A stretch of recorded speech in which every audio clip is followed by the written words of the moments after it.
aturan-aturan kelas kita yang kamu sepakati bersama-sama untuk sama-sama kita menjalankan peraturan kelas.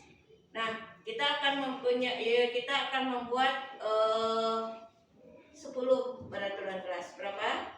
10. Nah, apa peraturan kelas kita yang pertama? Siapa? Tidak datang terlambat ke kelas. Ya. Siapa yang menuliskan dulu? Depan. Coba. Coba siapa yang berani ke depan? Peraturan kelas kita.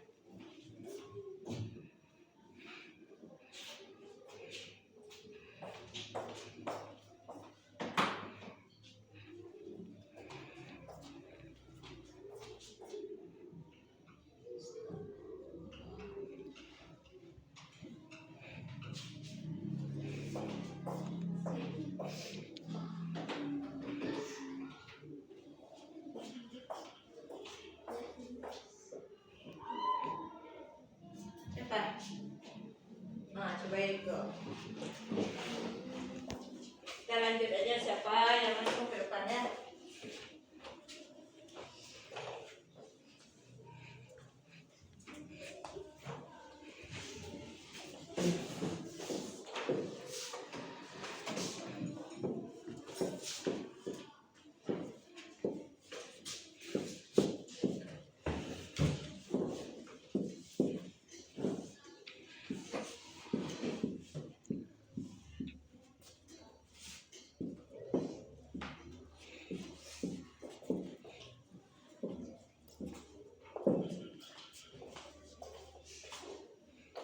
Lanjut.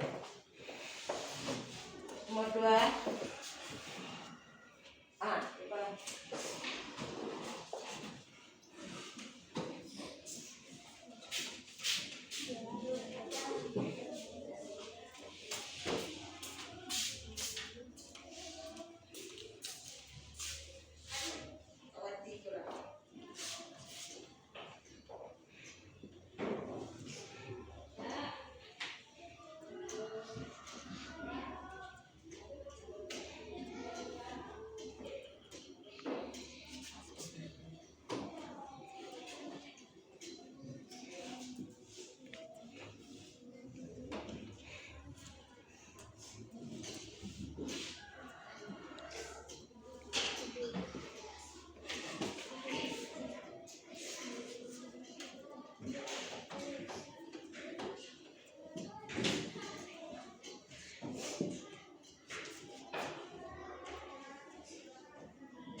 Lanjut, nomor 3, siapa lagi nak?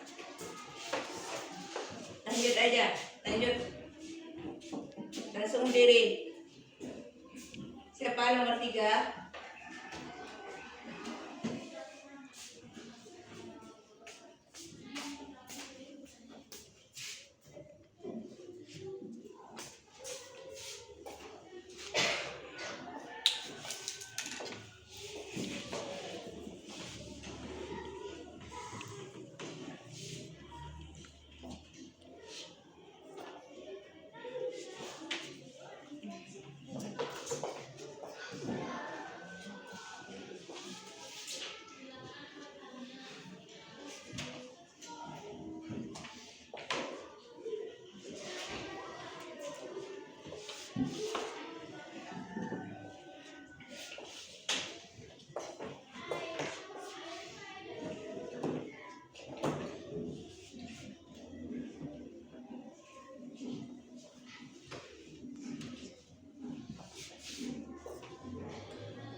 lagi nomor 4.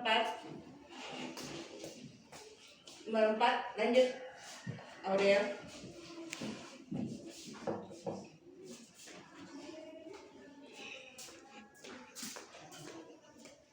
Lanjut.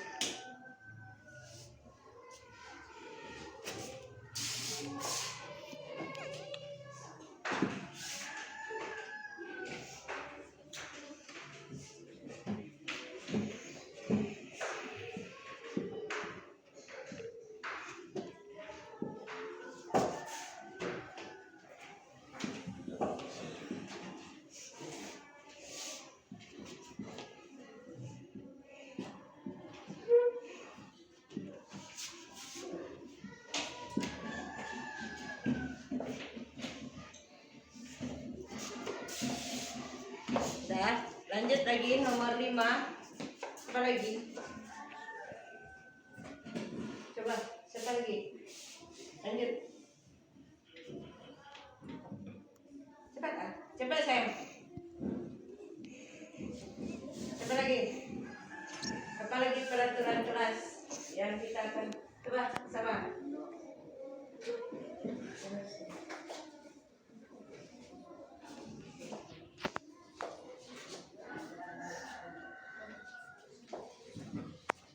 Berlima. Ya. Siapa? Ya.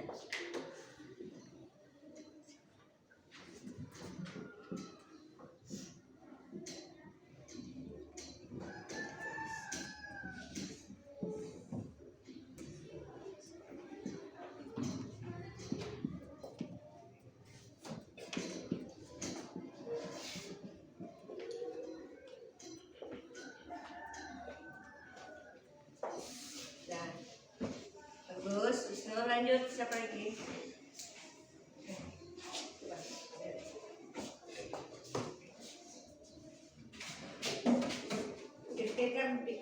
Pikirkan. Nggak apa-apa, apa yang ingin disepakati. Nanti kan kita sepakati semuanya nanti.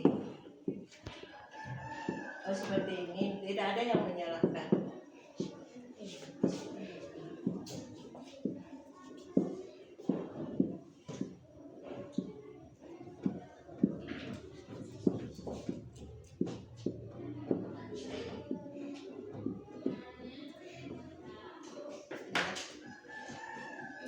Lanjut. Coba apa dulu? Si Badir itu Kenzo.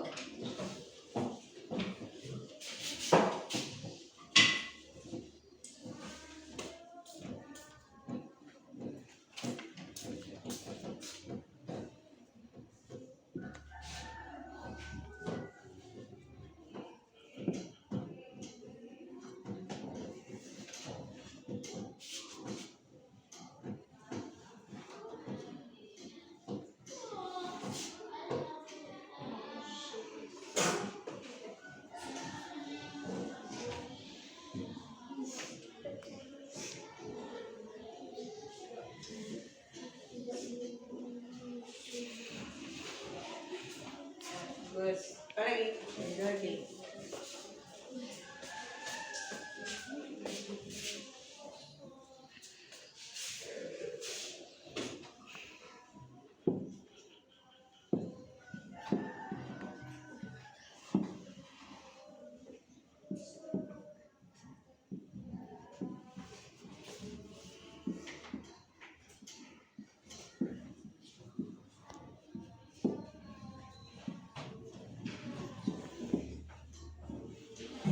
Bagus. Lanjut, siapa lagi? Coba yang lain lagi. Siapa lagi? Coba. Coba Mawar.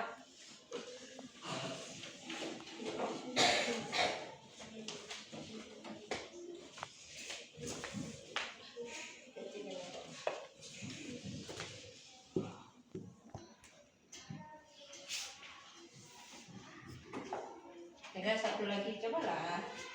Apa lagi rasanya?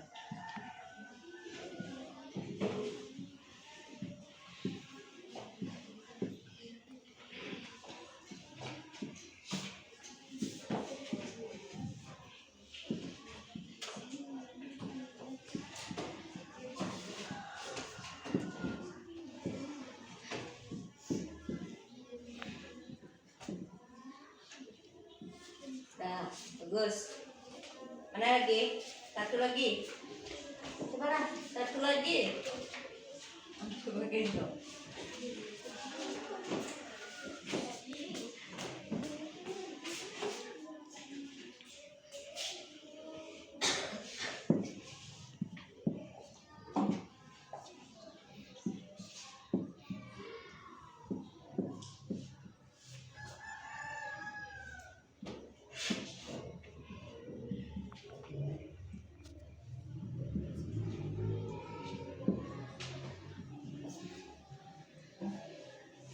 Tidak makan mie di kelas. Nah, ini sudah Ananda. Ini pendapat Ananda semuanya peraturan di kelas 6. 1. Datang tepat waktu ke kelas. 2. Mengumpulkan tugas tepat waktu. 3. Jika ingin bicara atau berpendapat angkat tangan terlebih dahulu. 4. Melaksanakan piket kelas. 5. Tidak boleh merusak fasilitas kelas. 6. Belajar dengan sungguh-sungguh. 7. Tidak membuli teman. 8. Tidak boleh berkata kotor. 9. Mengerjakan tugas yang diberikan oleh guru. 10. Tidak boleh makan mie di kelas. Ini adalah peraturan kelas yang Ananda buat. Ini sudah sepakat kita ini. Sudah sepakat kita ini? Sepakat. Nah, sekarang ada enggak yang sama ini? Datang tepat waktu, mengumpulkan tugas tepat waktu. Ada enggak yang sama ini kata-katanya? Mengumpulkan tugas, mengerjakan tugas diberikan guru. Sama enggak? Sama atau beda? Kalau ini mengerjakan, kalau ini mengumpulkan tugas tepat waktu. Dan belajar dengan sungguh-sungguh, tidak boleh. Ini bisa makan mie, mengerjakan tugas, berkata kotor, berjalan terulang, silakan kita bicara. Dan sekarang ini kita akan merubah kata-katanya. Datang tepat waktu ke kelas. Jadi kalimat yang positif. Datang tepat waktu ke kelas. Apakah ini sudah kalimat positif? Sudah? Sudah. Mengumpulkan tugas tepat waktu. Sudah? Jika ingin bicara atau beri pendapat, angkat tangan terlebih dahulu. Sudah berubah jadi kalimat positif? Yang kalimat positif itu yang tidak ada menggunakan kata tidak boleh atau kata dilarang. Melaksanakan piket kelas sudah kalimat positif ini. Tidak boleh merusak fasilitas kelas. Apakah sudah menjadi kalimat positif? Belum. Apa yang bagusnya katanya gantinya lagi? Tidak boleh merusak fasilitas kelas ini. Menjaga fasilitas kelas.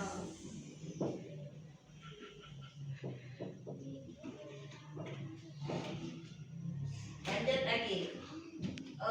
Belajar dengan sungguh-sungguh sudah kalimat positif. Tidak membuli teman sudah kalimat positif. Belum. Apa katanya yang kalimat positif? Apa? Saling apa?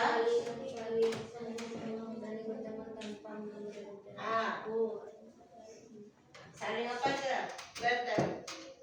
Saling menghargai atau peduli? Saling menghargai atau peduli? Saling menghargai teman atau bagaimana? Atau peduli dengan teman? Saling tolong menolong? Saling menghargai. Saling menghargai. Tidak boleh berkata kotor. Berarti apa kata positifnya itu? Berkata dengan sopan.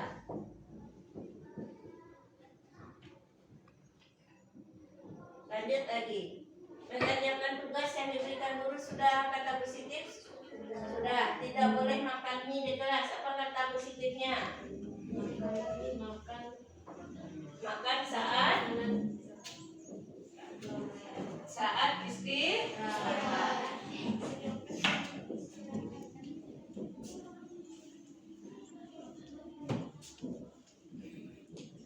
Nah, ini ada dalam tiap peraturan kelas itu ada namanya nilai kebajikan. Nilai kebajikan itu artinya nilai-nilai yang ada nilai-nilai yang ada di dalam peraturan kelas atau disebut dengan keyakinan kelas.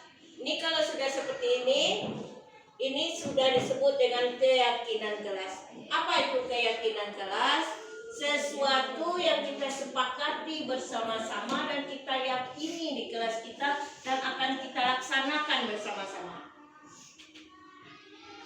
Itu yang disebut dengan keyakinan kelas. Bukan hanya sebagai aturan yang ibu buat, tapi adalah semua pendapat anak ibu yang kita akan coba terapkan dan kita yakini itu akan kita terapkan di kelas kita selama kelas 6 ini. Dan datang tepat waktu ke sekolah, ke kelas. Apa nilainya itu? Disiplin. Mengumpulkan tugas tepat waktu. Apa nilainya itu? Disiplin juga. Jika ingin berbicara atau memberi pendapat, angkat tangan terlebih dahulu. Apa nilainya itu? Saling apa? Saling menghargai. Melaksanakan piket kelas. Apa tuh? Tanggung jawab ini. Itu nilai kebajikannya. Tidak boleh menjaga fasilitas kelas. Apa itu? Tanggung jawab. Yang akan menjaga kelas kita ya kita sendiri, bukan orang lain. Belajar dengan sungguh-sungguh. Apa tuh nilai-nilai kebajikannya itu?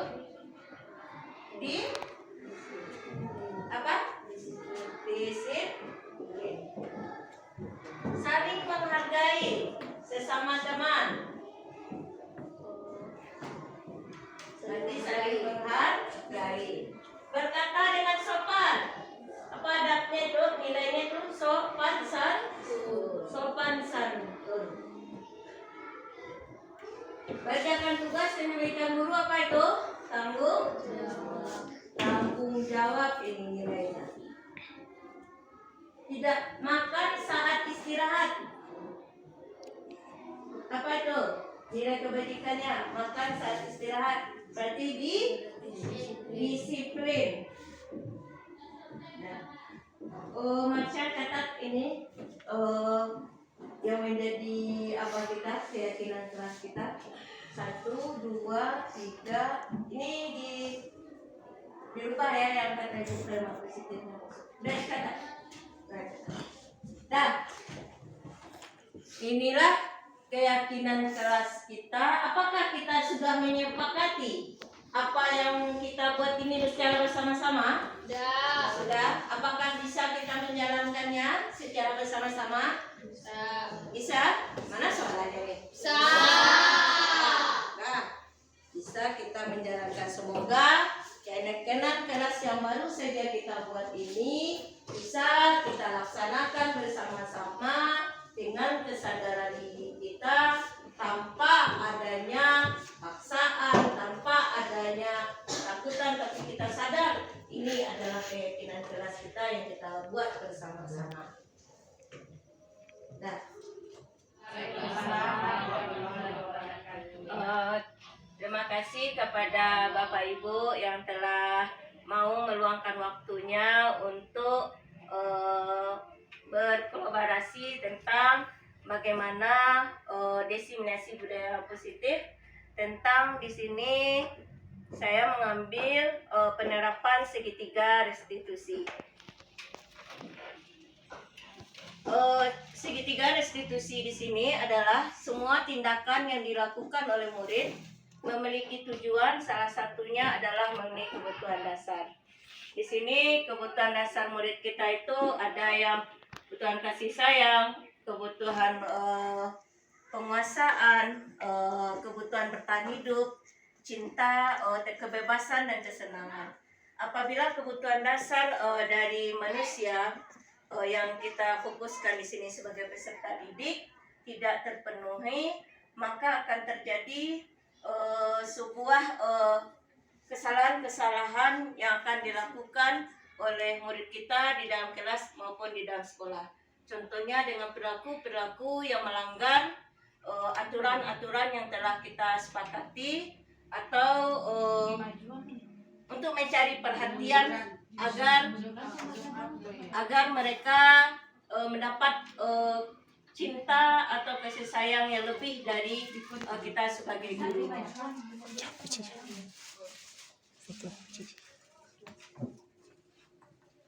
Segitiga restitusi ini dimaksudkan dibuat oleh Diane Gosen dalam bukunya Restitution, Restoring School Discipline pada tahun 2001, telah merancang sebuah tahapan untuk memudahkan para guru dan orang tua dalam melakukan proses untuk menyiapkan anaknya untuk melakukan restitusi, bernama segitiga restitusi atau restitution. Ini kita bisa lihat bagaimana segitiga restitusi ini. Pertama, menstabilkan identitas. Setelah itu validasi tindakan. Selanjutnya menanyakan keyakinan. Menstabilkan identitas ini, kita akan memanggil siswa kita untuk misalnya mereka melakukan kesalahan, bagaimana mereka bisa setelah melakukan kesalahan itu bisa mendapatkan penguatan karakter yang lebih baik untuk kembali kepada kelompok mereka kembali, sehingga kesalahan itu bukan menjadikan mereka untuk bertambah di dalam kesalahan, tapi memberikan karakter yang baik untuk mereka. Contohnya, kita menstabilkan identitas dulu. Kita panggil anak kita berikan dia dulu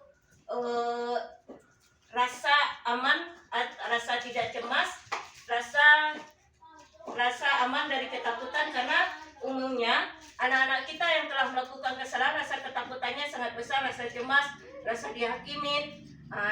Kita berikan dulu menstabilkan identitas dengan memberikan pertanyaan seperti, setiap orang pasti pernah melakukan kesalahan, walaupun ibu selaku sebagai guru kamu.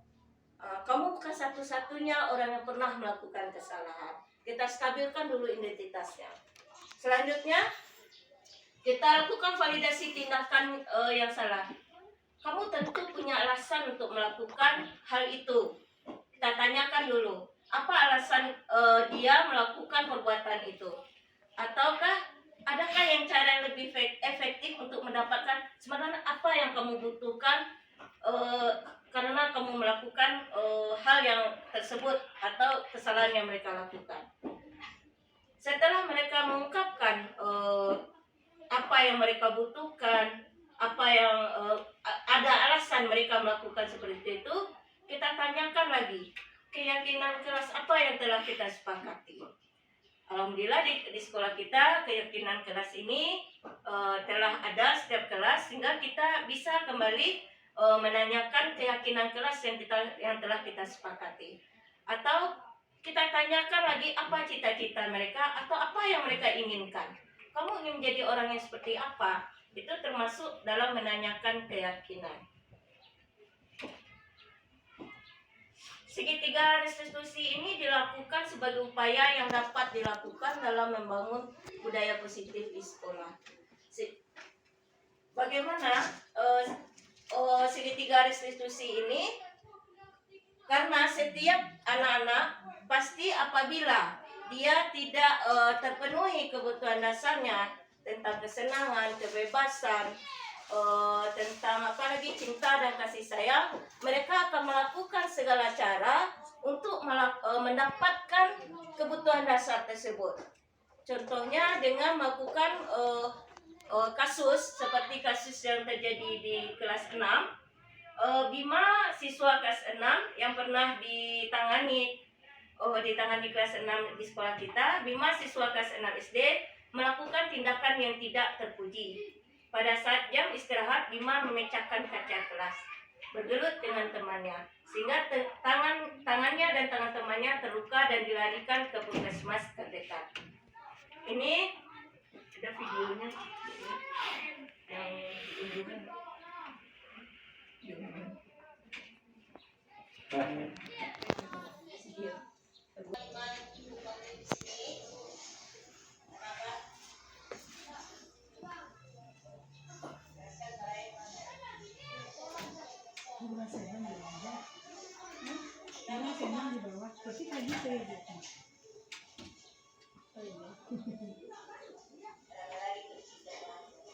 Lalu apa yang Bima lakukan terhadap teman?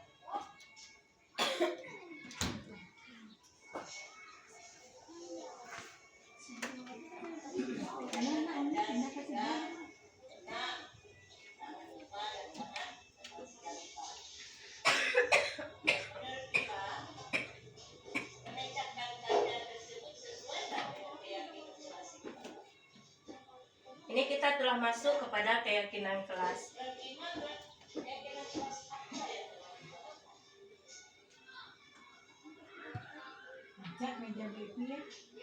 Manis.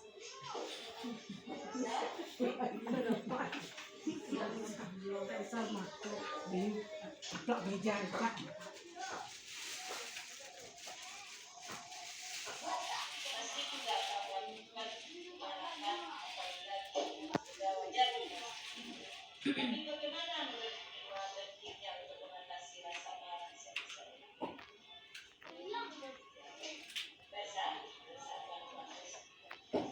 Bima bersedia mengatasi masalah ini. Apa yang harus Bima lakukan jika teman-teman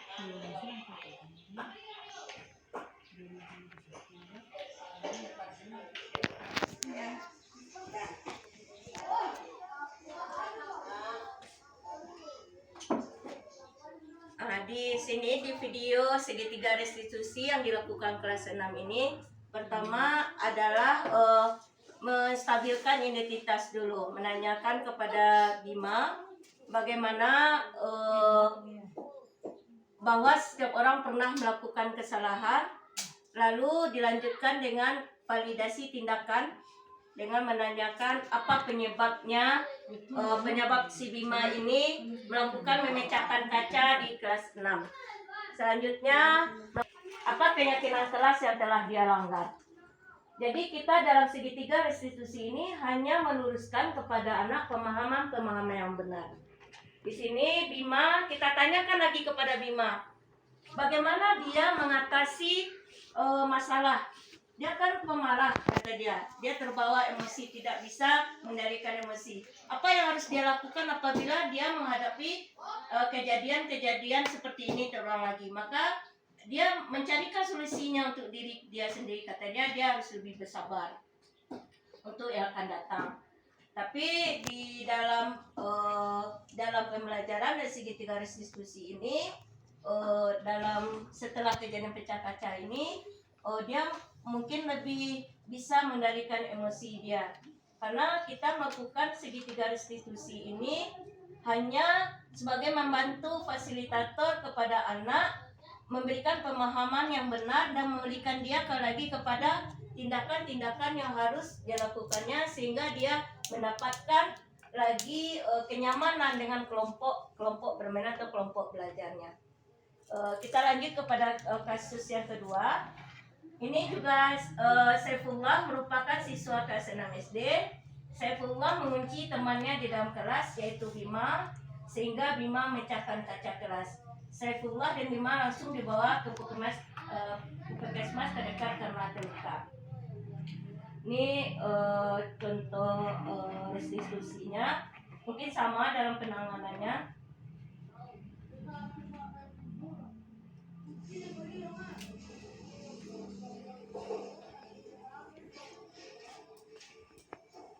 Kita dulu menstabilkan identitas. Saifullah kemarin bergelut apa ya?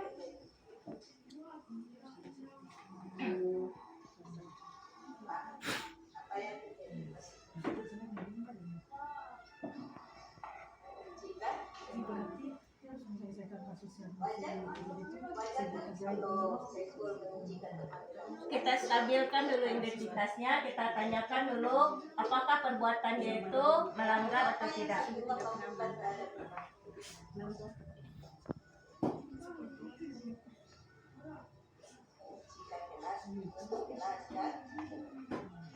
Sekarang setelah pikirkan apakah mengucapkan teman di dalam kelas itu sesuai dengan keyakinan kelas kita. Menurut Saifullah, keyakinan kelas apa yang telah Saifullah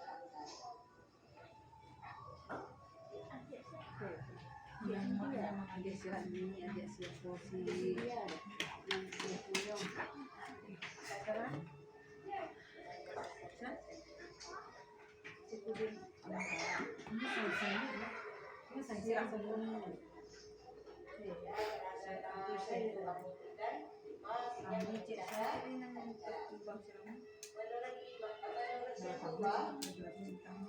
Penting tak mengatasi rasa usil kita terhadap teman? Penting tak? Supaya kita usil sama penting tak mengatasi?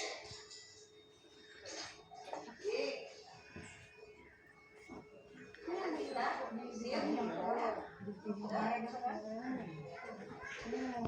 setelah bersedia memperbaiki masalah ini, apa yang harus Rasulullah lakukan jika rasa ingin usil itu datang?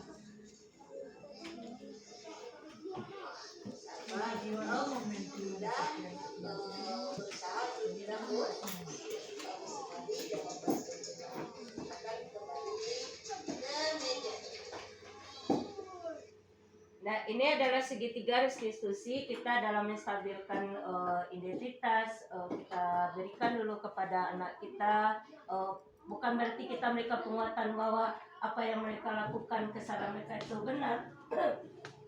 Tidak, tapi kita memberikan penguatan kepada mereka bahwa setiap orang bisa saja melakukan kesalahan. Tapi kita menanyakan, menggali lagi kepada anak peserta didik bagaimana mereka untuk mengatasi permasalahan itu apabila timbul lagi misalnya rasa usil, contohnya dengan Saifullah, rasa ingin menjahili teman. Tentu menanyakan lagi validasi tindakan mereka itu benar atau salah. Kita minta kepada peserta didik langsung pendapat mereka, apa yang akan mereka lakukan jika perasaan usil mereka itu datang. Lanjut, baru kita tanyakan keyakinan kelas apa yang mereka langgar. Setelah itu kita cara menangani siswa-siswa kita yang rasanya melanggar dalam keyakinan kelas. Jadi segitiga restitusi ini dapat kita laksanakan apabila setiap kelas kita harus memakai keyakinan kelas. Contoh misalnya bagi guru agama dan guru olahraga bisa memakai dalam tiap kelas itu kan sudah ada keyakinan kelas masing-masing. Kita bisa mendasari anak-anak tersebut dengan keyakinan kelas mereka masing-masing, sehingga anak-anak tersebut bisa kita kontrol dengan adanya keyakinan kelas itu. Itu ada segitiga restitusi ini, ada kita sebagai guru ada 4 fungsinya. Ada sebagai penghukum, ada sebagai pembuat rasa bersalah, ada namanya pemantau, ada namanya manajer. Jadi kalau kita misalnya kita dan pembuat rasa bersalah itu contohnya si Bima itu misalnya kalau kita sebagai guru membuat dia rasa bersalah, bisa kita katakan itu gara-gara perlakuan Bima sehingga kaca pecah dan ibu bisa kena marah oleh kepala sekolah, itu contohnya.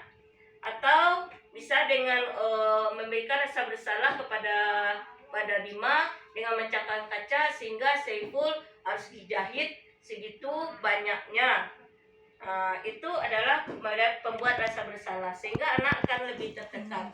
Lanjutnya kalau kita memberikan sebagai guru, sebagai pemantau ini kita hanya memberikan itu akibat yang akan kita lakukan. Jadi guru ini kita tidak bisa kita bisa memakai dari 4 kontrol guru ini adalah sebagai manajer, memberikan mereka pemahaman dengan adanya keyakinan kelas. Kita ada namanya hukuman, konsekuensi, ada restitusi. Kalau hukuman misalnya dia terlambat datang ke sekolah, kita bisa misalnya memutari lapangan misal 10 kali atau 20 kali. Berarti kita itu memberikan hukuman. Kalau konsekuensi contohnya kalau kamu tidak membuat PR 10 maka konsekuensinya kamu harus membuat PR di luar kelas atau 2 kali lipat. Itu kita memberikan mereka konsekuensi. Kalau di dalam sekarang ini kita membuatnya seperti restitusi. Kita tanyakan apa penyebabnya dia tidak membuat PR. Kita tanyakan dulu. Lanjut baru kita menstabilkan identitas, kita validasi tindakan dia. Misalnya, saya terlambat Bu, atau saya kemarin ketiduran. Bagaimana dia mengatasi tidak membuat PR ini karena ketiduran? Mungkin manajemen waktunya. Waktunya kita hanya berikan solusi-solusi terhadap permasalahan yang dihadapi anak. Baru kita menanyakan lagi keyakinan kelas. Nah, sebenarnya kita dalam keyakinan kelas ini sudah ada konsekuensinya. Misalnya mereka tidak membuat PR. Keyakinan kelas itu bedanya dengan konsekuensi. Kalau keyakinan kelas itu mereka yang membuatnya bersama-sama. Kita hanya sebagai guru hanya memberikan persetujuan atau mengetikkan saja apa keyakinan kelas yang mereka buat. Kalau konsekuensi kita yang membuat aturannya, bukan anak. Jadi ujungnya sama, cuman katanya saja yang berubah ya Bu Mila ya. Katanya saja yang berubah. Kalau restitusi itu kita memvalidasi, menstabilkan identitasnya, baru kita memvalidasi tindakan, baru kita menanyakan keyakinan kelas. Itulah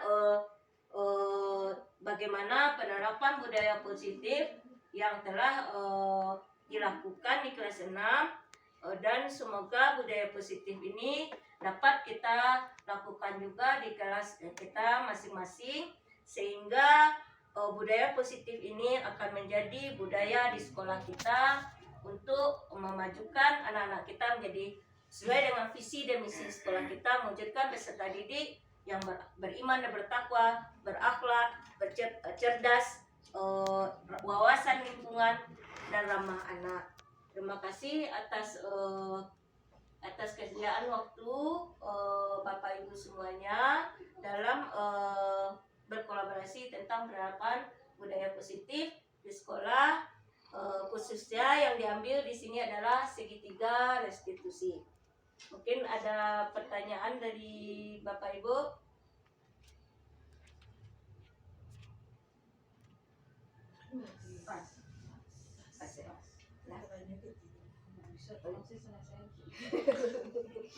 Terima kasih kepada Bapak Ibu